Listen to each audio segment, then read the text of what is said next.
Ninang, for today's video tayo ngayon mga kachika, so hindi talaga pwede na hindi tayo pumunta. Ay sis, kay ginawa man tayong photographer ay ihihingi talaga ako ng isang buong lechon kay malaki man ang aking ambag ngayon. Goy.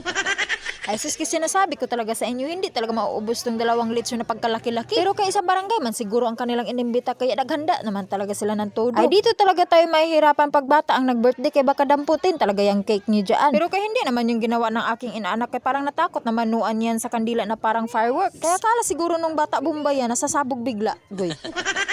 At tinadtad na talaga ang isang lechon kaya magsimula na talaga ang ating kainan dito. Ay sis, tingnan mo naman itong mga bisita na parang natatakot maubusan ng lechon ay kahit imbitahin nyo pa ang kabilang barangay ay hindi talaga yan mauubos. Ay nahiya naman ako sa 2 to na nauna pa sa akin na wala namang dalang regalo. Hindi naman tumulad sa akin na pa-cute-cute lang muna pero mamaya akin talaga yung isang buong lechon na hindi pa natadtad. Ay naku, talaga mapapadami kami ng kain ngayon kay konti pa lang naman yung mga dumating na bisita. Ay sis, kaya hindi man tayo maghiya-hiya na kumain ng nakakamay kay wala man tayo sa restaurant. At yung kanilang mga bisita ay halos kapitbahay lang talaga namin kaya parang nagmumukbang ka lang dito. Kaya magpakabusog muna ako. Babush!